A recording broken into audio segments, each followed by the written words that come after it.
نحمدہ و نصلی علی رسولہ الکریم۔ بسم اللہ الرحمن الرحیم۔ نبی کریم صلی اللہ علیہ وسلم کا جو ہے نا حضرت ابوبکر صدیق رضی اللہ تعالی عنہ کے اوپر بے مثال اعتماد۔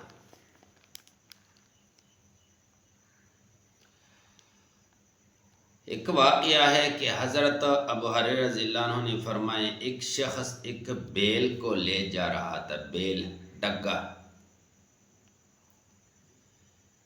اور اس نے اس بیل پر بوجھ ڈالا تھا، تو اس بیل نے اپنے مالک کی طرف، جس نے اس کے اوپر بوجھ ڈالا تھا، اس کی طرف دیکھ کر اور کہا کہ اے مالک یا اے انسان، اللہ تعالیٰ نے مجھے اس مقصد کے لیے پیدا نہیں کیا کہ تم نے میرے اوپر وزن ڈالا ہے، بلکہ اللہ نے مجھے کھیتی باڑی کے لیے بنایا ہے کہ میں کھیتی باڑی کرو، ہل چلاؤ اور زمین کو سنبھال دو۔ تو وہاں موجود لوگوں نے یہ سن کر تعجب کرتے ہوئے اور خوف زدہ ہو کر کہا، سبحان اللہ، ایک بیل بھی بات کرتے ہیں۔ انہیں صحابہ کرام نے یہ واقعہ سن لیا تو انہوں نے کہا، سبحان اللہ، کیا بیل بھی بات کر سکتے ہیں؟ رسول اللہ صلی اللہ علیہ وسلم نے فرمایا، ہاں، فإنی أؤمن به وأبو بکر وعمر رضی اللہ تعالی عنہما۔ ہاں بالکل، میں اس پر ایمان رکھتا ہوں، اور ابو بکر اور عمر رضی اللہ تعالیٰ عنہ بھی اس پر ایمان رکھتے ہیں۔ اسی طرح ابو بکر صدیق رضی اللہ عنہ اور عمر رضی اللہ عنہ وہاں موجود نہیں تھے، لیکن رسول اللہ صلی اللہ علیہ وسلم نے اس کی تصدیق کی ہے کہ میری بات، ابو بکر صدیق کی بات اور عمر کی بات ایک جیسے ہے، میرے اور ابو بکر صدیق اور عمر کی اس کا جو عقیدہ ہے ہمارا تینوں کا، وہ بھی ایک جیسا ہے، یعنی ایمان جو ہے نا پکے ہے ہمارے تینوں کے۔ اسی طرح ایک اور واقعہ ہے، وہ بھی سیدنا ابو بکر صدیق رضی اللہ تعالی عنہ جو ہے نا وہ بیان کرتے ہیں کہ رسول اللہ صلی اللہ علیہ وسلم نے ایک واقعہ سنایا اور فرمایا کہ ایک چرواہا اپنی بکریوں کو لے جا رہا تھا، یعنی اپنی بکریوں میں تھے، اپنے بکریوں کو چرایا کرتے تھے۔ اتنے میں ایک بھیڑیا جو ہے نا وہ حملہ آور ہو گیا، اور اس بھیڑیا نے ایک بکرے کو اٹھا کے لے گئے۔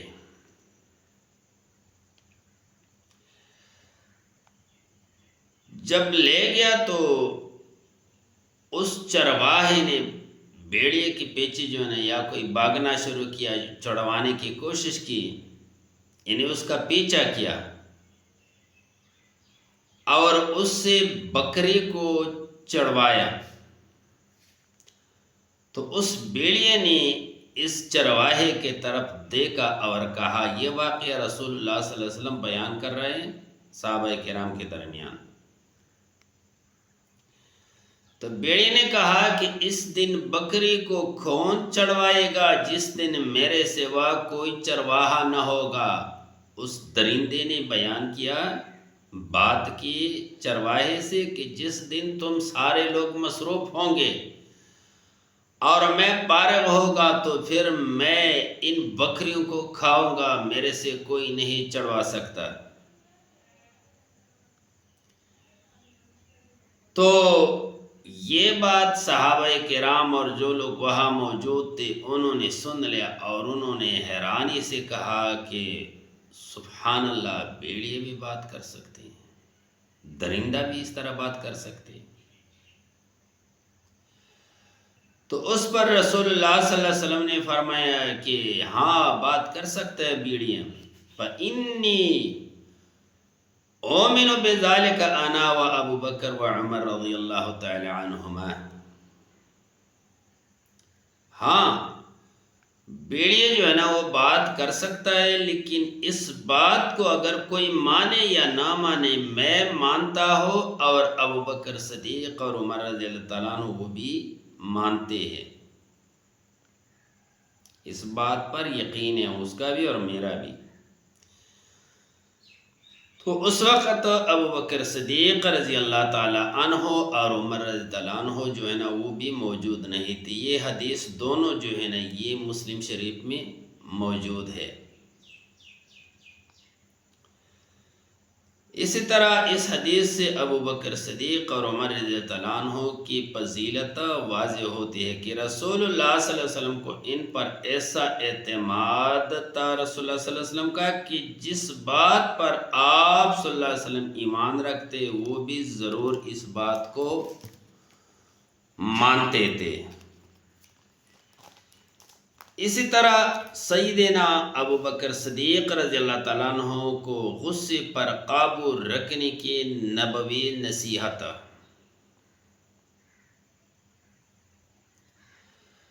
سیدنا ابو ہریرہ بیان کرتے کہ نبی کریم صلی اللہ علیہ وسلم تشریف فرماتے تھے کہ ایک آدمی نے سیدنا ابو بکر صدیق رضی اللہ تعالیٰ عنہ کو گالی دی، سب و شتم، برا بلا کہہ دیا، اور سیدنا ابو بکر صدیق رضی اللہ تعالیٰ عنہ خاموش بیٹھے ہوئے تھے۔ یہ حالات دیکھ کے، یہ ماجرا دیکھ کے نبی کریم صلی اللہ علیہ وسلم مسکرا رہے تھے۔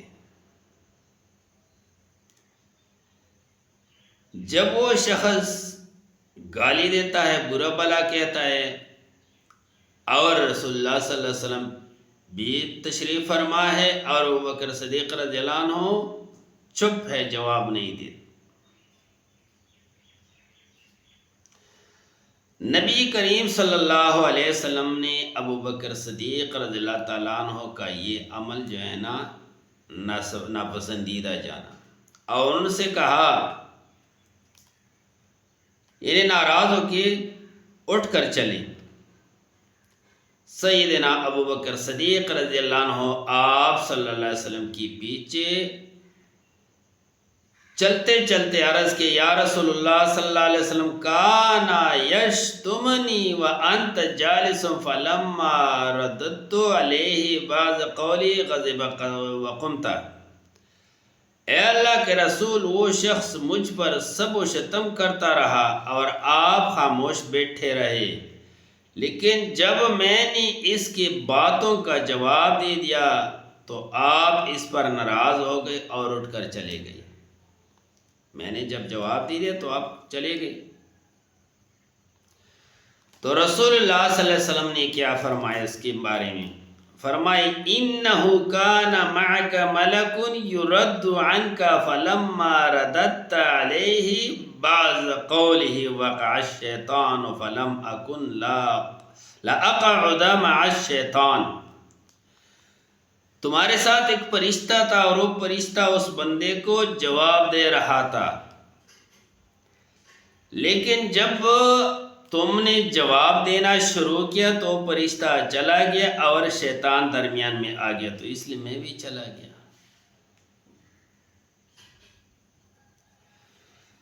تو پھر رسول اللہ صلی اللہ علیہ وسلم نے فرمایا، یا ابو بکر، ثلاث کلہن حق ما عند عبد ظلم بظلمۃ فیغزی عنہا للہ عز وجل الا اعز اللہ بها نصرہ وما فتح رجل باب عطیۃ یرید بها صلۃ الا زادہ اللہ بها کثرۃ وما فتح رجل باب مسألۃ یرید بها کثرۃ الا زادہ اللہ عز وجل بها قلہ۔ یہ مسند احمد کی حدیث ہے۔ کہ اے ابو بکر تین باتیں ایسے ہیں کہ وہ تینوں ہی حق ہے، جب کسی آدمی پر ظلم کیا جائے اور وہ شخص محض اللہ تعالیٰ کے اس ظلم پوشی کرتا رہا کہ بھئی یہ مجھ پر ظلم کرتا ہے، اس کو چھپ کر خاموش برداشت کرتا ہے خاموشی سے، تو اللہ جل جلالہ اس کا حقدار بنتا ہے اور اس کا بدلہ اللہ دیتا ہے۔ نمبر 2، جب کوئی شخص محض صلہ رحمی کے لیے اپنے عزیز و اقارب میں تحفے تحائف تقسیم کرتا ہے تو اللہ کریم اس عمل کی وجہ سے اسے اور زیادہ مال و دولت عطا کرتا ہے۔ نمبر 3، جب کوئی شخص مال و دولت میں اضافے کے لیے ہاتھ پھیلاتا ہے اور مانگتا ہے، یعنی بھیک مانگتا ہے، تو اس عمل کی وجہ سے اللہ کریم اس بندے کے لیے تنگ دستی کے دروازے کھول دیتی ہے۔ تو سیدنا ابو بکر صدیق رضی اللہ عنہ غصہ پی جانے والے تھے، لیکن اس شخص کی زیادتی بڑھتی ہی گئی تو اسے خاموش کروانے کے لیے جواب دیا کہ شاید وہ باز آ جائے۔ تو اس پر رسول اللہ صلی اللہ علیہ وسلم نے انہیں بردباری، حلم اور تحمل اور برداشت کی ترغیب دی اور غیظ و غضب کے موقع پر صبر سے کام لینے کے ضرورت کی طرف رہنمائی فرمائی، کیونکہ بردباری اور غصہ پی جانا ایسی صفت ہے کہ جس سے لوگوں کی نگاہوں میں انسان کی قدر اور منزلت جو ہے نا یہ بڑھ جاتی ہے۔ یہ حضرت ابو بکر صدیق رضی اللہ تعالی عنہ کا مقام ہے رسول اللہ صلی اللہ علیہ وسلم کے ہاں۔ سبحان ربک رب العزت عما یصفون، السلام علی المرسلین۔